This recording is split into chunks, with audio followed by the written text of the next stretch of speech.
listos entonces. Muy bien, nos toca el día de hoy Hechos capítulo 4. La semana pasada o en la sesión anterior vimos Hechos capítulo 3 y ahí habíamos leído acerca de cómo Pedro y Juan, después ya del tiempo de Pentecostés, salieron hacia el templo a la hora de la oración, como solían hacer, como acostumbraban los judíos, a la hora de la oración de la tarde, a las 3 de la tarde, en la hora novena, y yendo hacia el templo, en la puerta que se llama La Hermosa, se encontraron a un cojo de nacimiento, que siempre lo dejaban ahí en la puerta de La Hermosa para pedir limosna. Este era un cojo de nacimiento y era muy conocido allí porque siempre lo llevaban al mismo sitio para que pida limosna. Entonces, cuando este cojo de nacimiento vio a Pedro y a Juan, estiró la mano como pidiendo, requiriendo algo de ellos, o pidiendo limosna en realidad hacia ellos. Pero Pedro y Juan, en lugar de darle una limosna, le dieron lo mejor de lo mejor. Y recuerdan las palabras de Pedro: oro y plata no tenemos, pero lo que tenemos te damos. En el nombre de Jesús, párate y anda. Entonces el cojo de nacimiento se puso de pie, brincando, saltando, caminando y glorificando a Dios. Y esto no pasó para nada desapercibido. Se prendió de Pedro y de Juan y con ellos entró en el templo y saltó a la vista de todo el mundo. Entonces esto concitó la atención de la multitud, que se agolpó para ver lo que estaba sucediendo, y Pedro no desperdició la oportunidad para dirigirse a la muchedumbre con un mensaje evangelístico. Es decir, predicó en esas circunstancias el mensaje de salvación, llamando a la multitud al arrepentimiento y a la conversión. Pero, y es lo que vamos a ver el día de hoy, siempre que alguien hace algo bueno, algo positivo, también aparecen las personas envidiosas, las personas que no se alegran de que algo bueno se le esté haciendo a alguna persona, sino que al revés, se molestan, se resienten y quieren evitar que este tipo de cosas sucedan porque están más preocupados por sus propios intereses. Gente que prefiere que nadie sea sanada con tal de que no se hable de aquel que puede dar salvación y sanidad a las personas. Como sucedía en esos tiempos, sucede el día de hoy. Así que ahora, en el capítulo 4, encontraremos a Pedro y a Juan haciendo frente a las autoridades religiosas de Israel, que estas autoridades no solamente influenciaban sobre la vida religiosa de la nación, sino que también tenían una fuerte influencia social, moral y hasta política sobre el pueblo, aunque sabemos que la autoridad política era el Imperio Romano en ese momento. Entonces vamos a leer y vamos a ir comentando. Acompáñenme por favor en sus Biblias a Hechos capítulo 4. Hechos capítulo 4, desde el versículo 1, vamos leyendo y vamos comentando. Hechos 4:1. Hablando ellos al pueblo, vinieron sobre ellos los sacerdotes con el jefe de la guardia del templo y los saduceos. Habíamos visto en el capítulo anterior que eran Pedro con Juan dirigiéndose a la multitud y hablando acerca del mensaje de salvación, llamando a la conversión y al arrepentimiento a la multitud, y deslindando, Pedro lo hizo tajantemente, deslindando que no era gracias a ellos, ni gracias a su piedad, ni a su santidad, ni a su poder propio, que había ocurrido esa sanidad, sino que había sido en el nombre de nuestro Señor Jesucristo. Y como a la multitud les dijo: aquel al que ustedes crucificaron, aquel al que ustedes mataron, él es el autor de la vida. Y como él, en su nombre, por la fe en su nombre, este hombre había recibido completa sanidad, el cojo de nacimiento había recibido completa sanidad. Y sin embargo, cuando estaban hablando, vinieron a ellos, hacia Pedro y a Juan, los sacerdotes, con el jefe de la guardia del templo y los saduceos, resentidos de que enseñasen al pueblo y anunciasen en Jesús la resurrección de entre los muertos. Y les echaron mano y los pusieron en la cárcel hasta el día siguiente, porque era ya tarde. Los que vinieron a arrestar a Pedro y a Juan eran los líderes espirituales de Israel. Se nos dice en el texto, eran los sacerdotes, el jefe de la guardia del templo, los saduceos. Y entendemos muy bien que el hecho de que una persona sea un líder espiritual de alguna religión no implica necesariamente que esa persona actúe con propósitos nobles, que esa persona necesariamente sea decente o que necesariamente sea moral, mucho menos que necesariamente sea una persona salva o que tenga un corazón entregado a Dios. Hay personas que simplemente tienen liderazgo por tener una posición de poder, por sus intenciones, o nuestro Señor Jesucristo mejor decía, por sus frutos los conoceréis. Los sacerdotes, por supuesto los encargados de las ceremonias del templo, del culto al Señor, supuestamente intermediarios entre Dios y los hombres, esa intermediación que nuestro Señor Jesucristo terminó cuando murió en la cruz y abrió la entrada al cielo. Se suponía que ellos debían velar, los sacerdotes debían velar por la santidad de la nación, pero no sucedía así en la práctica. En la época de nuestro Señor Jesucristo, en la época de los apóstoles, la mayoría de los sacerdotes y sumos sacerdotes pertenecían a la secta de los saduceos. Los saduceos eran una facción de la religión judía, era como una especie de partido, bueno, era un partido, pero no político, pero que siempre tenía aspectos de político también. Siempre entre los saduceos mantenían la hegemonía sobre el sacerdocio y tenían aspectos aristocráticos también, separarse de las multitudes y sentirse superiores. Sus enseñanzas, sus prácticas no eran como la de los fariseos, tenían serias discrepancias, aunque los fariseos también se caracterizaban muchas veces por cumplir con la ley de una manera tan legalista que se alejaban del propósito del corazón de la ley, y tanto saduceos como fariseos muchas veces se oponían a Jesús. Sin embargo, la doctrina de los saduceos tenía serias diferencias con la doctrina de los fariseos. Los saduceos, por ejemplo, creían que el alma perecía junto con el cuerpo, entonces no aceptaban la posibilidad de una vida después de la muerte, negaban de hecho la resurrección, y esta era una característica bastante típica. Ahora mismo en el texto acabamos de leer de que estaban resentidos de que Pedro y Juan estuvieran enseñando a la multitud acerca de Jesús y enseñando acerca de la resurrección. Tampoco creían los saduceos en la existencia de ángeles o de espíritus. Y en este momento vienen e intervienen a Pedro, a Juan, y los meten a la cárcel. Y la motivación para aquella intervención no era realmente una preocupación espiritual, o una preocupación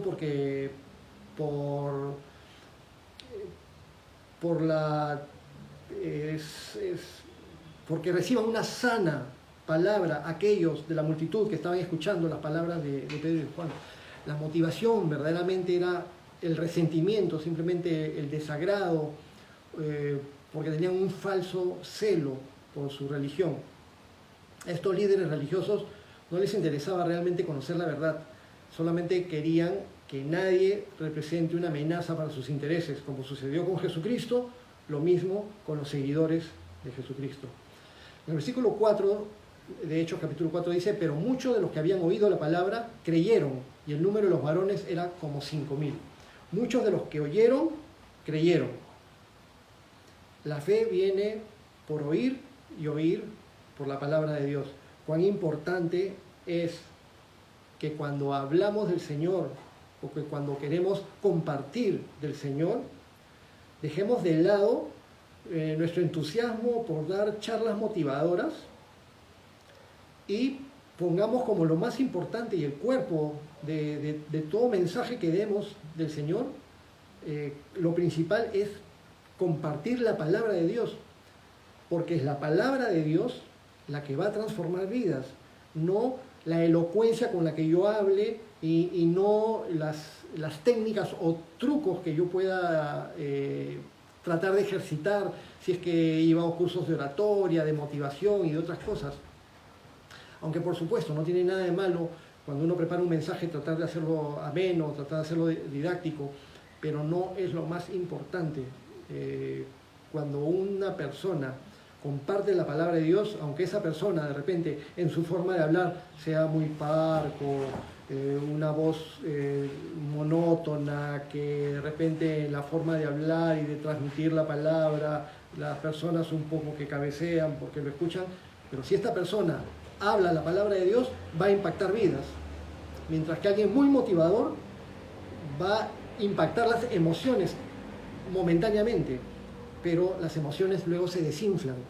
Lo importante es que quede la palabra de Dios. Muchos habían oído la palabra y creyeron, y el número de varones era como 5.000. Algunos sostienen que este número de 5.000 mencionado acá ya está incluyendo a los 3.000 que se habían convertido en Hechos capítulo 2, en Hechos 2:41, y también a los 120 discípulos que estaban reunidos en el aposento alto en el capítulo 1. Otros afirman que no, que en esa tarde se añadieron como 5.000 varones. Dice, el número de varones era como 5.000. ¿Y las damas no las cuentan? Bueno, cuando estaban en el aposento alto y recibieron el Espíritu Santo en Pentecostés, por supuesto, estaban las damas. A veces en los evangelios y en la palabra, cuando se habla de que había una multitud de tantos varones, entonces eso nos hace saber que la multitud en realidad era mucho más grande. Si 5.000 eran los varones que ya se habían añadido a la iglesia, imagínense la iglesia con todo mujeres y niños, mucho mayor. Pero como fuera, Dios estaba añadiendo muchos creyentes y la obra era del Señor, como leímos en Hechos 2:47, y el Señor añadía a la iglesia a los que habían de ser salvos. La iglesia estaba creciendo de manera explosiva, de manera sobrenatural, por la obra del Espíritu Santo, a través de estos varones, estos apóstoles que hacía poco tiempo habían estado acobardados, pero que ahora habían sido empoderados por el poder del Espíritu Santo y por el hecho de ser testigos oculares y presenciales de la resurrección de nuestro Señor Jesucristo. Continuamos. Hechos capítulo 4, versículo 5, dice, aconteció al día siguiente que se reunieron en Jerusalén los gobernantes, los ancianos y los escribas. Y el sumo sacerdote Anás y Caifás y Juan y Alejandro y todos los que eran de la familia de los sumos sacerdotes, es decir, todo el Sanedrín completo. Se reunió este consejo o Sanedrín. La palabra Sanedrín, que se utiliza para el consejo, el cuerpo gobernante en Jerusalén, pero que en realidad no tenían el gobierno real, el gobierno político que lo ejercía el Imperio Romano a través de su gobernador, pero sí tenía una fuerte influencia en la población. La palabra Sanedrín significa algo así como un conjunto de personas sentadas. Era el cuerpo gobernante político-religioso, con por supuesto mayor injerencia en el tema religioso. También tenían poderes de legislar, poderes de apresar, como habían apresado a Pedro y a Juan, o sea, poderes judiciales, ¿no? Aunque estos poderes estaban restringidos, sujetos al gobierno romano. Recordemos que el Consejo tuvo que pedirle permiso a Poncio Pilatos para poder ejecutar a Jesucristo. Así que este Sanedrín estaba compuesto por la aristocracia religiosa, los principales sacerdotes, los escribas, los fariseos y los saduceos, y era presidido por el sumo sacerdote. En total eran unos 71 miembros, los miembros del Sanedrín, valga la redundancia. El sacerdote, o el sumo sacerdote en realidad, se ponía el guía espiritual de la nación. Su cargo era vitalicio. En el Antiguo Testamento sabemos bien, en los tiempos antiguos, los sumos sacerdotes únicamente eran descendientes de Aarón, el hermano de Moisés, en el sacerdocio arónico o levítico. Se entiende que muchos de los sacerdotes, los sumos sacerdotes, pretendían ser descendientes de Leví, pero no era posible determinar si realmente los sacerdotes del Nuevo Testamento fueron realmente sucesores de Aarón. Anás, es mencionado en el texto, fue un sumo sacerdote muy influyente y había sido depuesto, y sin embargo, a pesar de haber sido depuesto, esa deposición no tenía valor para los judíos, que lo seguían considerando el sumo sacerdote, porque el cargo era vitalicio realmente. Este sumo sacerdote Anás consiguió que 5 de sus hijos obtuvieran el sumo sacerdocio. Era una posición de poder bastante ambicionada, anhelada por el cuerpo gobernante. Lo máximo que podían pretender y querer era ser el sumo sacerdote para tener esa capacidad de influencia. También el yerno de Anás, Caifás, llegó a ser sumo sacerdote, pero mientras que Caifás era sumo sacerdote, Anás no dejaba de seguir siendo considerado sumo sacerdote. Así que muchas veces vamos a ver, como lo que estamos leyendo el día de hoy, que vemos actuando juntos a Anás junto con Caifás. Se suponía que oficialmente Caifás debía ser el sumo sacerdote, pero en la práctica Anás estaba ejerciendo y tenía preponderancia muchas veces sobre Caifás. Entonces trajeron a Pedro y a Juan delante del Sanedrín, delante de este cuerpo gobernante. Y en el versículo 7, Hechos 4:7, dice: y poniéndoles en medio, les preguntaron: ¿con qué potestad o en qué nombre habéis hecho vosotros esto? Eso es lo primero que le pregunta el Sanedrín a Pedro y a Juan. Entonces este Sanedrín le hace a los apóstoles una breve pregunta, pero esa breve pregunta refleja lo que había detrás de las motivaciones de ellos. No había realmente un anhelo por la verdad, un anhelo por el amor de Dios reflejado en lo que están inquiriendo. Su pregunta prácticamente dice algo así como: ¿quién les ha autorizado a sanar a ese paralítico? ¿Con qué potestad o en qué nombre han hecho esto? Entonces, versículo 8, vemos: entonces Pedro, lleno del Espíritu Santo, les dijo: gobernantes del pueblo y ancianos de Israel. Entonces, primeramente vemos a Pedro, que ya antes se había dirigido al pueblo. Ya lo habíamos visto en el capítulo 3, después de la sanidad, o también después de Pentecostés, y que se había dirigido a las multitudes, estas multitudes que habían participado en la muerte de nuestro Señor Jesucristo, pero ahora ya no se está dirigiendo específicamente a las multitudes que habían gritado «crucifícale», sino se están dirigiendo, Pedro se está dirigiendo al cuerpo gobernante que influenció radicalmente, en términos reales, para que Jesucristo fuera ajusticiado por la autoridad romana. Entonces, el apóstol Pedro se confronta al Sanedrín, y nuevamente, como habíamos hablado en el caso de las multitudes, ¿de dónde sacó Pedro valentía y elocuencia para dirigirse al cuerpo gobernante, al que todo el mundo le tenía pavor? Pero acá lo dice el mismo texto, Hechos 4:8, dice: entonces Pedro, lleno del Espíritu Santo. Y eso es lo importante.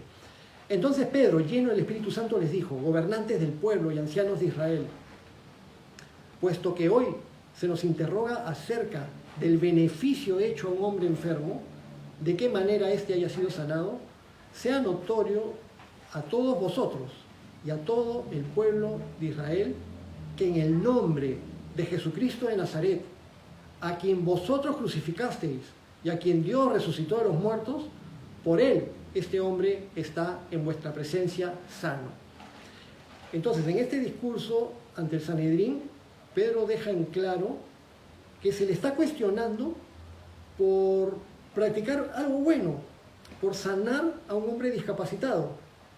Pero además, también Pedro, inspirado por el Espíritu Santo, aprovecha y da un mensaje también evangelístico, ya no solamente a las multitudes, pero ahora al Sanedrín, porque Dios da oportunidad a todos, y aún a los religiosos recalcitrantes les daba la oportunidad de que escuchen las palabras del Evangelio y que tengan la oportunidad de arrepentirse, aunque muchos de ellos no se hubieran arrepentido, pero hubieron personas entre el Sanedrín que sí prestaban oído, entre ellos anteriormente Nicodemo, José de Arimatea y el apóstol Pablo, antes de que fuera el apóstol Pablo, cuando era Saulo, fariseo. Muchos opinan que también era miembro del Sanedrín.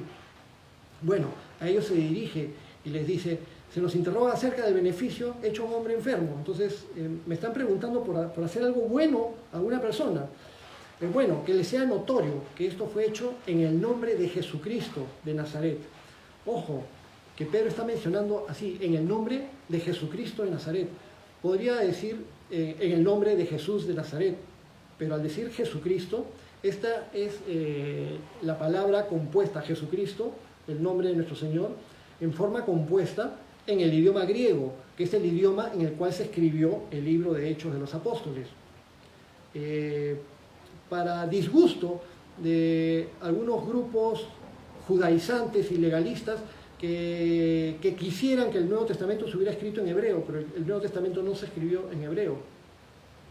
Y se menciona en el nombre de Jesucristo de Nazaret, pero lo que le estaba diciendo a los líderes en ese momento quedaba muy claro. Jesucristo significa Jesús el Cristo, o Jesús el Mesías, o Yeshua HaMashiach, el Mesías de Israel. Les está diciendo, en el nombre del Mesías, en el nombre de Jesús el Mesías de Nazaret, es decir, que vivió en Nazaret, a quien ustedes crucificaron. Y nuevamente, ¿con qué atrevimiento le dice ahora a los líderes religiosos? A ese a quien ustedes mataron y a quien Dios resucitó de los muertos. Mientras que ustedes matan, Dios resucita de los muertos. Nuestro Señor Jesucristo dijo que el anhelo de matar no es de aquellos que son hijos de Dios. Es de Dios dar la vida, y los hijos de Dios aman la vida. Cuando Jesús se dirigió a los religiosos recalcitrantes en Juan capítulo 8, a aquellos que tenían en el corazón ganas de asesinar a Jesús, Jesús le dijo a ellos, ustedes son hijos del diablo. Entonces tengámoslo bien claro, sobre todo en el tiempo que estamos viviendo. Cuando hay seres humanos a nuestro alrededor, en nuestra sociedad, que aman matar a seres inocentes, ellos no son hijos de Dios, son hijos del diablo, y los anhelos del diablo quieren hacer.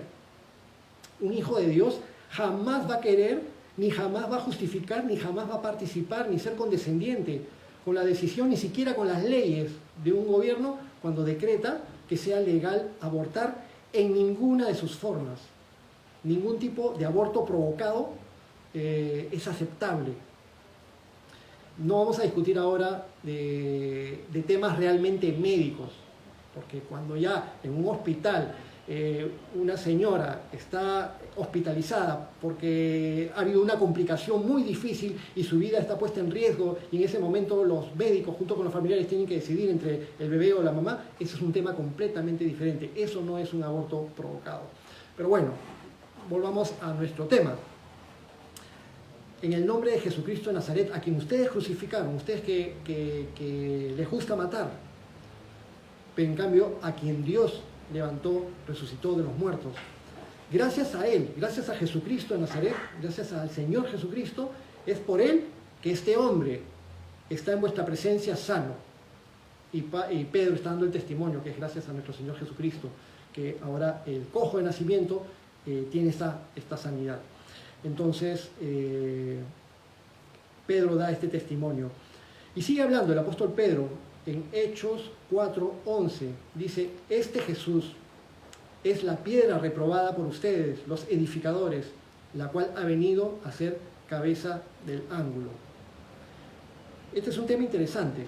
Le menciona el apóstol Pedro al Sanedrín, dice, este Jesús es la piedra reprobada por ustedes, los edificadores, y esta piedra ha venido a ser la principal cabeza del ángulo. Y Pedro está citando textos del Antiguo Testamento que se encuentran en el libro de los Salmos y también en el libro de Isaías, y textos que nuestro Señor Jesucristo, a los cuales nuestro Señor Jesucristo también hizo referencia cuando Jesús estaba hablando con la multitud y narró la parábola de los labradores malvados, refiriéndose a muchos del pueblo de Israel y muchos de los judíos que administraban mal las cosas de Dios y que cuando no daban frutos para Dios, entonces Dios enviaba a los profetas. ¿Pero qué hacían?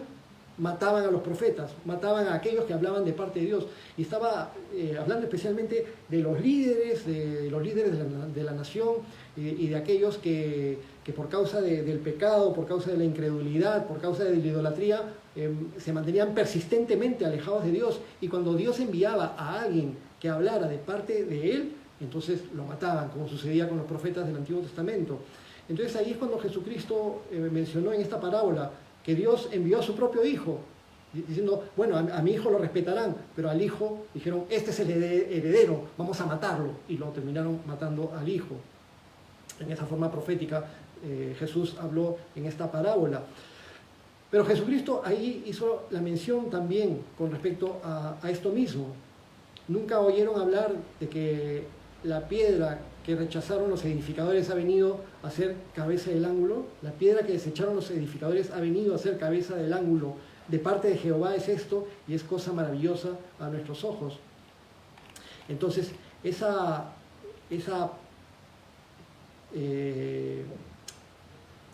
piedra principal, los que edificaban, se suponía, el pueblo de Dios para la gloria de Dios y para bendición a las naciones, esa piedra rechazada resultaba que era lo principal, lo más importante de las Escrituras, lo más importante de las profecías, lo más importante del levantamiento del pueblo de Israel era el Mesías, justamente, que iba a ser levantado. Había una especie de narración más basada en la tradición, no está en las Escrituras propiamente, pero con respecto al rechazo a esta principal piedra del ángulo. Decía que en los tiempos del rey Salomón ya el templo ya había sido completamente diseñado desde los tiempos de David, pero David no construyó el templo se empezó a edificar en los tiempos de Salomón, y estaban todos los arquitectos, los edificadores, los constructores, y sacaron de todas las canteras, todas las rocas que eran llevadas al mismo monte del templo, sobre el cual iba a ser edificada toda la estructura, y habían sido todas las piedras diseñadas previamente, el lugar que iban a ocupar y la forma de armarlas y la forma de levantar esta magnífica construcción que sería el templo en Jerusalén. Pero cuando empezaron a hacer la edificación ya del templo, notaban que faltaba una piedra y no la encontraban por ningún lado. Entonces, cuando indagan acerca de la piedra principal, que no la encontraban y que no podían continuar con la edificación, preguntaban y los de las canteras habían dicho, sí, hemos enviado todas las piedras.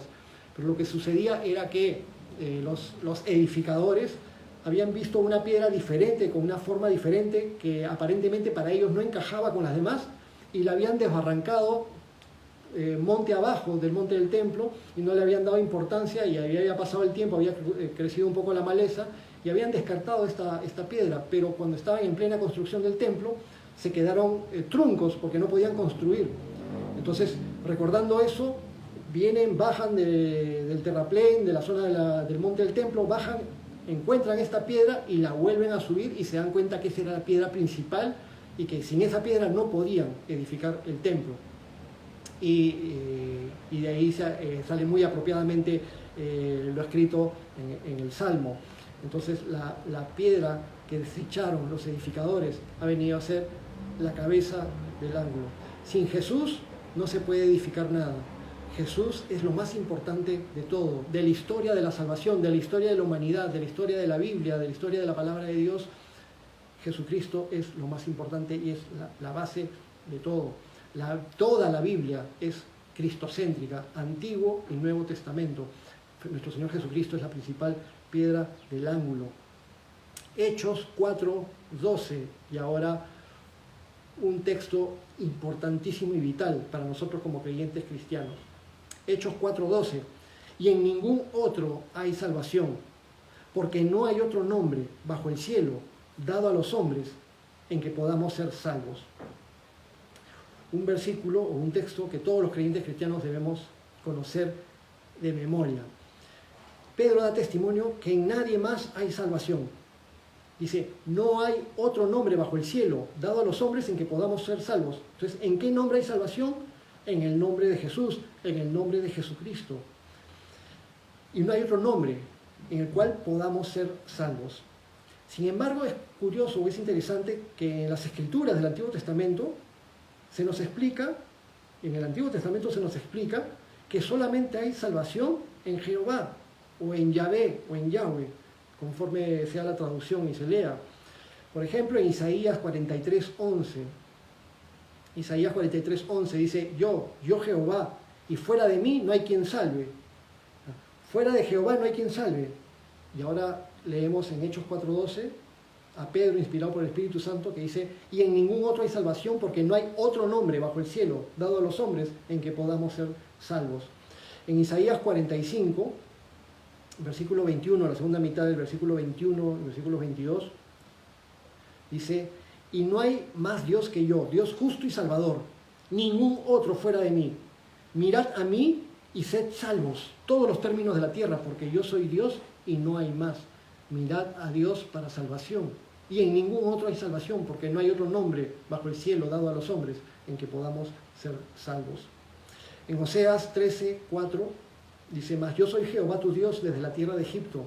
No conocerás pues otro Dios fuera de mí, ni otro Salvador, sino a mí. Entonces, las Escrituras dejan bien claro que no hay salvación ni hay Salvador fuera de Dios. Y las Escrituras dejan bien claro que no hay salvación fuera del nombre de Jesús. Y el nombre de Jesús es el nombre de Dios. Y Jesús es Dios. Pero Jesús no es el Padre, sino que el Padre ha enviado a Dios Hijo. Dios Padre ha enviado a Dios Hijo para ejecutar la salvación de parte de Dios para la humanidad. Entonces, cosas muy importantes. Esta declaración de Pedro es una roca fundamental en nuestra doctrina cristiana. No hay salvación en ningún otro nombre. Y lo tenemos bien claro. No hay salvación en ningún otro nombre. No hay salvación en Mahoma. No hay salvación en Buda. No hay salvación en Krishna. No hay salvación en Abraham. No hay salvación en Moisés. No hay salvación en San Benito o en San Cuchito. No hay salvación en otro nombre. Solo hay salvación en el nombre de Jesús. En el nombre de Jesús hay poder para salvar. Y el Espíritu Santo le recuerda a Pedro y le hace dar estas palabras. Pedro había estado cuando Jesús dijo, yo soy el camino, la verdad y la vida, y nadie llega al Padre, nadie viene al Padre si no es por mí. Entonces, Jesucristo dejó bien en claro que no hay muchas maneras de llegar a Dios. No hay otra manera, ni ningún otro medio, ni ninguna otra persona por la que se pueda alcanzar la salvación. No hay otro mediador tampoco. El apóstol Pablo nos lo deja bien claro. Por eso es que tenemos nuestras reservas cuando hay personas que hablan acerca de lo positivo del ecumenismo. No consideramos positivo el ecumenismo, no al menos aquel ecumenismo que habla de la reunión de todas las religiones para unirse, para coordinar, para unir esfuerzos, porque cada religión se basa en sus propias escrituras, en su propio fundador, en su propio líder y en su propio Dios.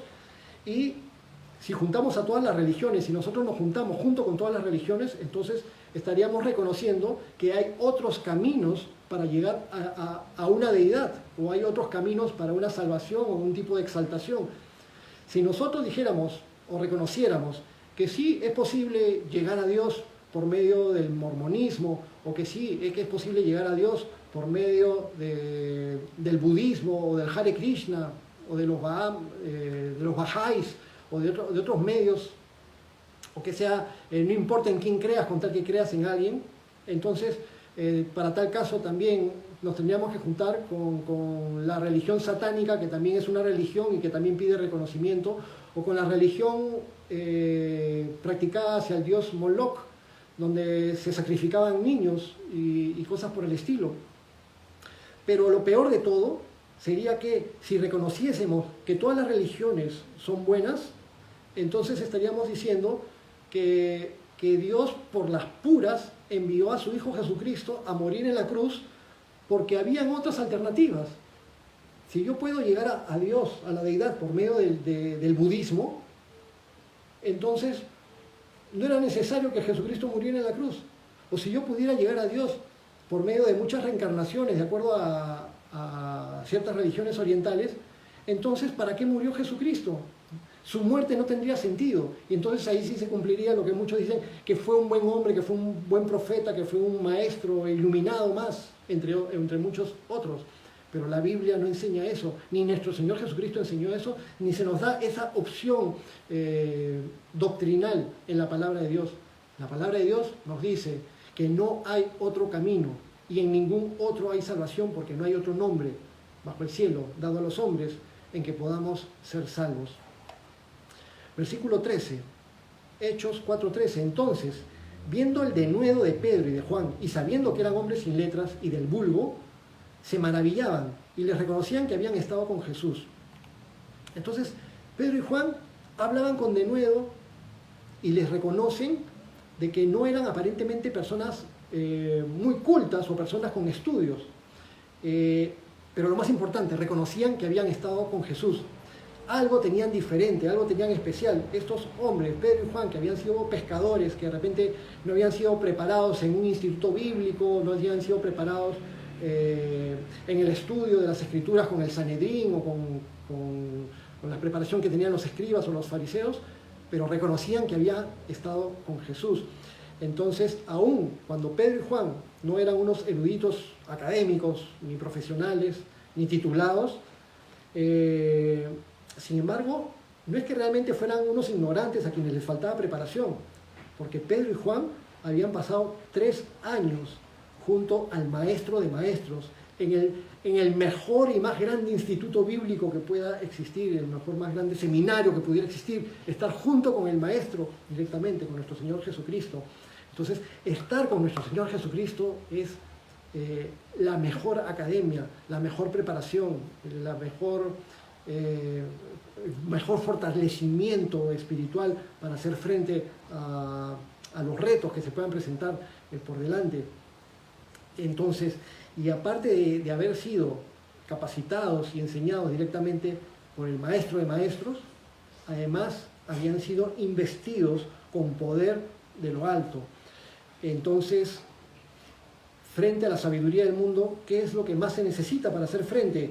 Sea al Sanedrín, sea a los líderes de una religión, sea a los 2 testigos de Jehová que vienen a tocar a la puerta el domingo en la mañana y que te despiertan, o sea cualquier persona con la que tengas que dar testimonio de tu fe. Qué tan impregnado estés tú del Señor, qué tanto tiempo pases tú con el Señor orando, qué tanto tiempo pases tú con el Señor en su palabra, y ser investidos con el poder del Espíritu Santo para poder testificar acerca del Señor. Creo que lo más hermoso de estas palabras es que se menciona al final del versículo 13 que les reconocían que habían estado con Jesús. Antes a Pedro, cuando le reconocían que había estado con Jesús, Pedro lo negaba. ¿Recuerdan? Pero ahora Pedro, como testigo de la resurrección de Jesucristo e investido con el poder del Espíritu Santo, le reconocen como que había estado con Jesús. ¿Cuánto querremos nosotros que nos reconozcan de que hemos estado con el Señor Jesús? ¿Te gustaría que te reconozcan de esa manera? ¿Te gustaría que se note que has estado con Jesús, que has pasado tiempo con Jesús, que has pasado tiempo en su palabra, que estás investido con el poder de su Espíritu Santo, que se nota el amor de Dios a través de tu vida y que das testimonio así? Versículo 14, Hechos 4:14, y viendo al hombre que había sido sanado, que estaba en pie con ellos, no podían decir nada en contra. Entonces, les ordenaron que saliesen del concilio y conferenciaban entre sí, diciendo: ¿qué haremos con estos hombres? Porque de cierto, señal manifiesta ha sido hecha por ellos, notoria a todos los que moran en Jerusalén, y no lo podemos negar. Sin embargo, para que no se divulgue más entre el pueblo, amenacémosles, para que no hablen de aquí en adelante a hombre alguno en este nombre. Y llamándolos, les intimaron que en ninguna manera hablasen ni enseñasen en el nombre de Jesús. Veamos aquí la actitud de estos líderes religiosos, porque había una evidencia de que el poder de Dios se había manifestado, y esto daba respaldo a la predicación de Pedro. La evidencia era este hombre cojo de nacimiento que no podían negar la realidad de ese hecho que se había dado. Pero ellos no estaban contentos porque Dios se hubiera manifestado, no estaban contentos porque la verdad del Evangelio fuera predicada. No les interesaba siquiera saber o indagar bien si lo que se estaba manifestando procedía o no procedía de Dios. Su única preocupación era acallar la obra de Dios para mantener sus propios intereses. Y ahí está el problema y la maldad del asunto. Versículos 19 y 20. Hechos 4, 19 y 20. Mas Pedro y Juan respondieron diciéndoles, Pedro y Juan respondieron diciéndoles, juzgad si es justo delante de Dios obedecer a vosotros antes que a Dios, porque no podemos dejar de decir lo que hemos visto y oído. Esta respuesta de Pedro y de Juan es contundente y es de forma inmediata, unánime entre ellos, pero inmediata. No necesitaban ni siquiera pensarlo ni deliberar al respecto. No es que Pedro y Juan le dijeron al concilio, espérense un ratito, vamos a conversar un rato para responderles. Respondieron de inmediato. Frente a la amenaza y que les dijeron que no hablaran más en el nombre de Jesús, ellos responden de inmediato y dicen, juzguen ustedes mismos si es justo obedecerlos a ustedes antes de obedecer a Dios. No podemos dejar de decir lo que hemos visto y oído. Entonces, la Biblia enseña, la palabra de Dios enseña que el creyente cristiano debe sujetarse y obedecer a las autoridades. ¿A qué autoridades? Hay textos que hablan de obedecer a las autoridades civiles, a las autoridades familiares, a los padres, y a las autoridades en la iglesia, a los que sirven a Dios. La Biblia es clara en esto. No estamos los creyentes cristianos llamados a la desobediencia, sino a la obediencia.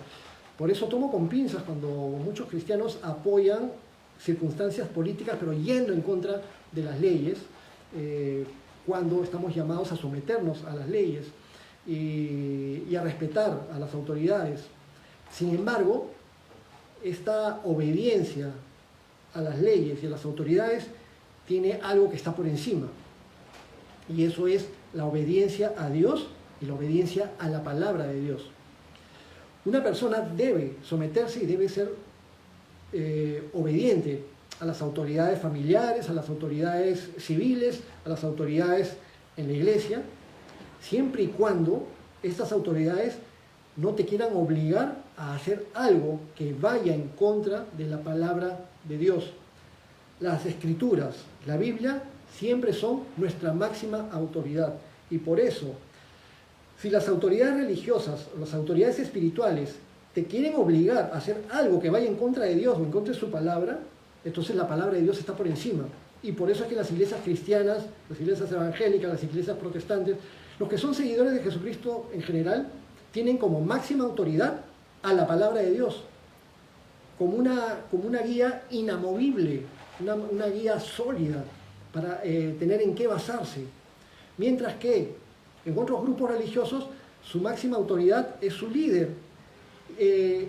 Y hay religiones donde dicen que su líder es un representante de Dios aquí en la tierra y que no comete errores y que lo que enseñen o prediquen es perfecto y que no se puede discutir. Sin embargo, la historia nos ha dado horribles lecciones con respecto a que los líderes religiosos muchas veces se equivocan y muchas veces cometen actos inmorales y reñidos con la verdadera santidad. Y muchas veces quieren obligar a las personas a hacer cosas que vayan en contra de Dios.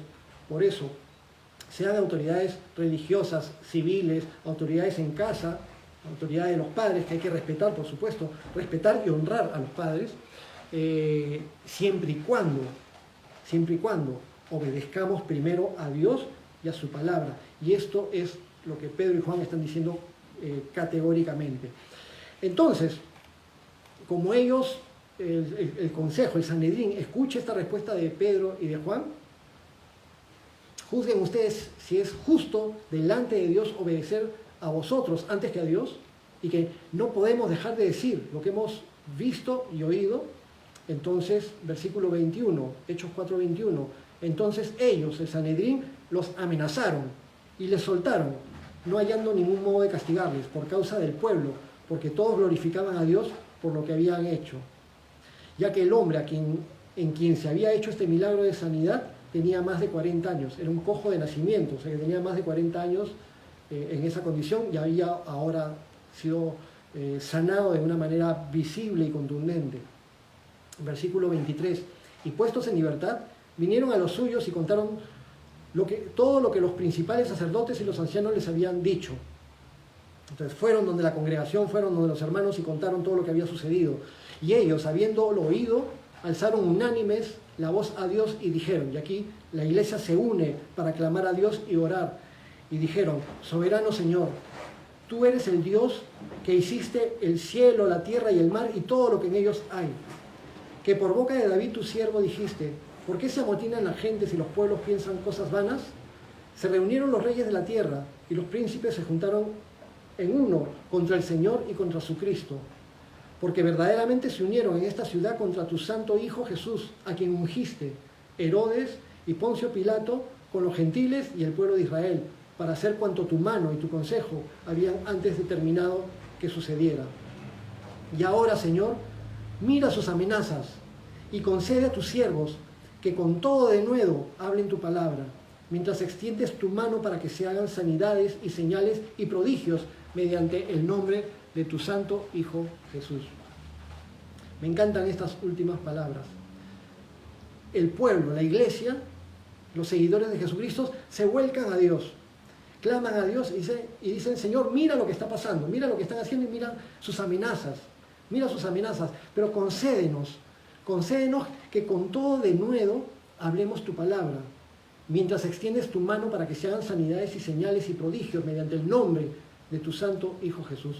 Podríamos pedir a Dios lo mismo para el día de hoy, cuando somos amenazados, cuando somos vistos como retrógradas, cuando somos insultados en los medios sociales, cuando tenemos posiciones firmes frente a tantas inmoralidades y tantas cosas aberrantes, incluso que son aprobadas por las autoridades políticas. La iglesia le está pidiendo a Dios y les está diciendo, Señor, a pesar de que nos han amenazado, permite que te podamos seguir sirviendo con todo nuestro ser, con todo denuedo, y que podamos hablar con valentía de ti, pase lo que pase. Quisiéramos lo mismo para nosotros el día de hoy, que hablemos con valentía del Señor, de parte del Señor y de parte de su palabra, pase lo que pase. No piden venganza, simplemente tampoco dicen que el Señor los reprenda, simplemente mira, Señor, lo que está sucediendo, ahora concédenos que podamos ser valientes y que también te sigas manifestando con poder. Entonces, todas estas circunstancias las ponemos en las manos de Dios, el Señor se encargará, pero tenemos nuestra parte. Y nosotros podemos orar el día de hoy para pedirle al Señor que nos dé denuedo, es decir, valentía, fervor, ganas de hacer las cosas para Él, pero además sin dejar lo otro. También podemos orar para que el Señor extienda su mano y que se hagan sanidades. Ahora, cuando hay tantos parlanchines mentirosos, mercantileros de la fe, que hacen eventos de sanidad y milagros, pero no son capaces de ir a un hospital a sanar enfermos en el verdadero lugar donde se necesitan las sanidades. Estos palabreros que durante el tiempo del coronavirus se han mantenido escondidos o que un par de veces vergonzosas han reprendido al virus en el nombre de Jesús, pero que no ha sucedido las cosas como ellos hubieran determinado que hubieran sucedido. Oramos, sí, porque el Señor quite el virus, oramos porque el Señor sane a las personas que están enfermas, oramos porque el Señor traiga sanidad a las naciones, pero sabemos que el Señor también está cumpliendo propósitos. Pero también creemos que nuestro Dios Todopoderoso actúa el día de hoy con el mismo poder con el que actuaba en la época de Hechos de los Apóstoles, y en la época de Jesús, y en la época de Moisés, y en la época de Elías, y en toda época, porque Jesucristo es el mismo, ayer, hoy y siempre, y su nombre siempre es poderoso. Versículo 31, y ahí nos vamos a quedar, en el versículo 31. Hechos 4:31 dice, cuando hubieron orado, el lugar donde estaban congregados tembló, y todos fueron llenos del Espíritu Santo y hablaban con denuedo la palabra de Dios. Entonces el Espíritu Santo llenó en esta oportunidad a todos los que estaban allí reunidos en la iglesia orando. Pero noten, el Espíritu Santo fueron llenos del Espíritu Santo todos aquellos que ya eran creyentes. Todos aquellos que estaban reunidos en ese lugar ya eran creyentes y ya tenían al Espíritu Santo morando en ellos.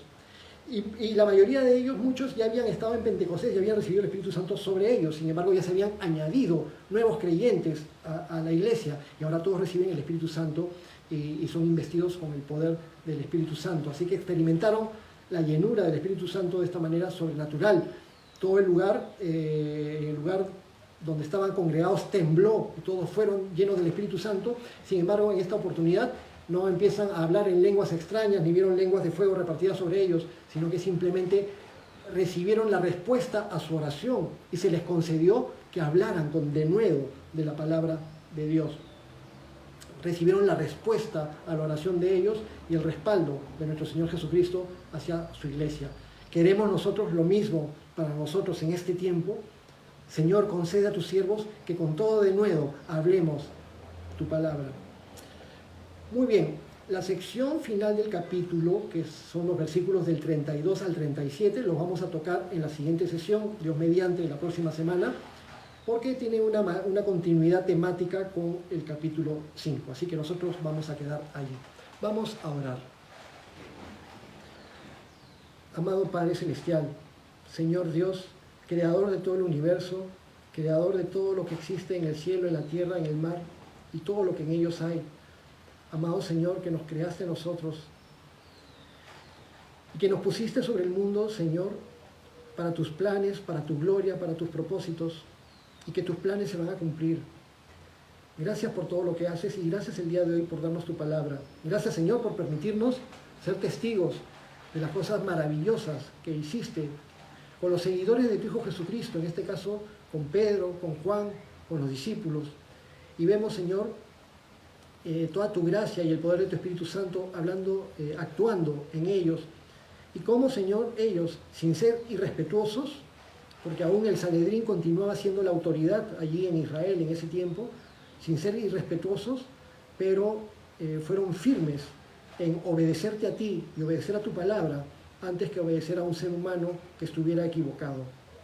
Ayúdanos, Señor, a tomar todas estas cosas que estamos aprendiendo, también a reconocer, Señor, como hemos leído el día de hoy en tu palabra, que en ningún otro hay salvación, porque no hay otro nombre bajo el cielo dado a los hombres en que podamos ser salvos, que es imperante para nosotros que compartamos tu palabra y que compartamos que en el nombre de tu Hijo Jesucristo hay salvación y hay vida eterna.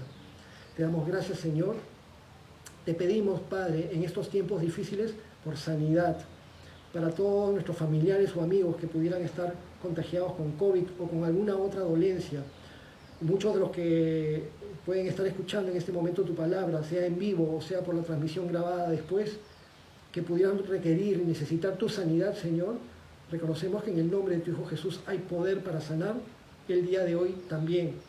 Señor, sánanos el espíritu, sánanos el alma, sánanos el cuerpo.